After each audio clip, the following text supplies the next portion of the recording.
Welcome, Tenno, to the Hot Dog Juice Show. My name is Sunren, your gracious host, and we are today discussing things. It's a discussion video. Oh, that's wonderful, fantastic. I love it. Tell me more. Well, here's what I can tell you more of. I have this subject I'd really like to come across to you today and talk to you about. Basically about survival etiquette in Warframe. I know it sounds weird, but like there is a certain type of etiquette in Warframe that I feel like needs to be known about, and hopefully one of you guys are listening will actually uphold this etiquette.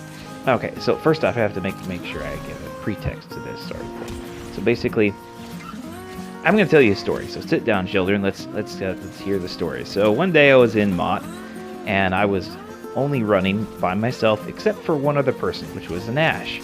And so this Ash, likes to use Ash things, and he's got other things besides what I had, which was a melee only. My Warframe was an Equinox, and I was trying to tank with an Equinox in melee. While I was having a gay old time, smashing everything in the face tanking, and understanding certain mechanics of how to do it and stuff like that, having fun, allowing the Ash to stand in a corner and to camp, essentially just stand someplace, wait until enemies come, and destroy them with mostly ranged weapons. He was just standing there, just doing nothing. I was trying to hold the whole time to allow him enemies to kill, and possibly, maybe, I wasn't exactly looking at him, watching him.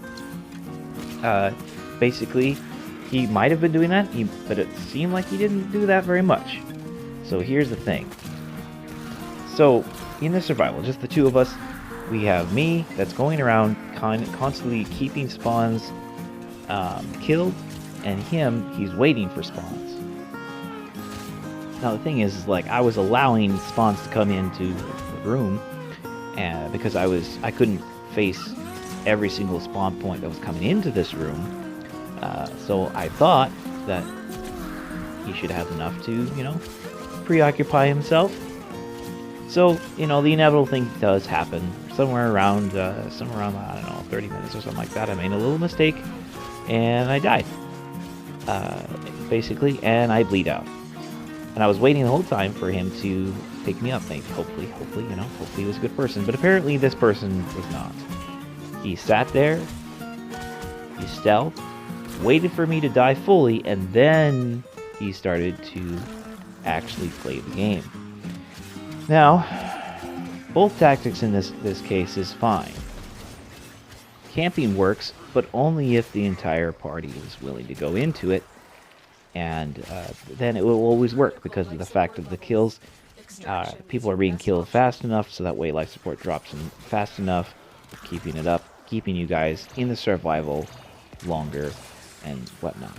Melee is more about movement and stuff like that. So to move between each rooms rewards you with more life support as you kill people in one room, and at some point, if you don't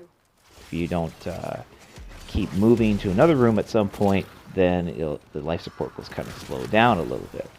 So both tactics are viable, but what annoyed me in this whole case is that he literally waited for me to die, so that way all the activity would be focused on him, and he would have fun.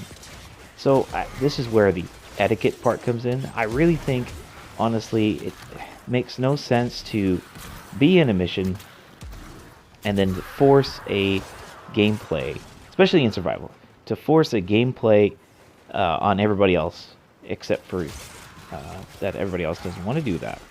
With all this in mind, here are the 3 points that I want to get by to you about how to be a little bit better of a player, especially in survival, like we've been talking about just right now.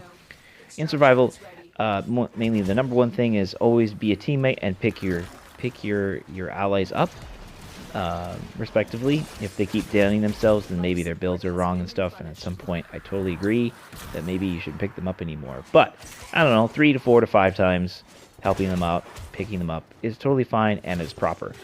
Second is, maybe every once in a while, you don't have to kill every single enemy in your viewpoint, especially if somebody else is falling behind you. You can let that one small little lancer or whatever pass by, and you can maybe change directions and start killing somewhere else.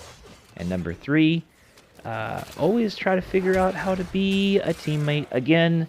Maybe like heal the other person, or give out energy plates or something like that.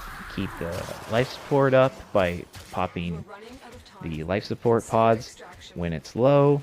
You know, the survival is all about being with a team and surviving. And so if you're not doing that, then why in the world are you in public? You should be going to solo. And that's totally fine if you're in solo. You can do exactly what you want. So, with all of this in tow, just remember, don't be an asshole.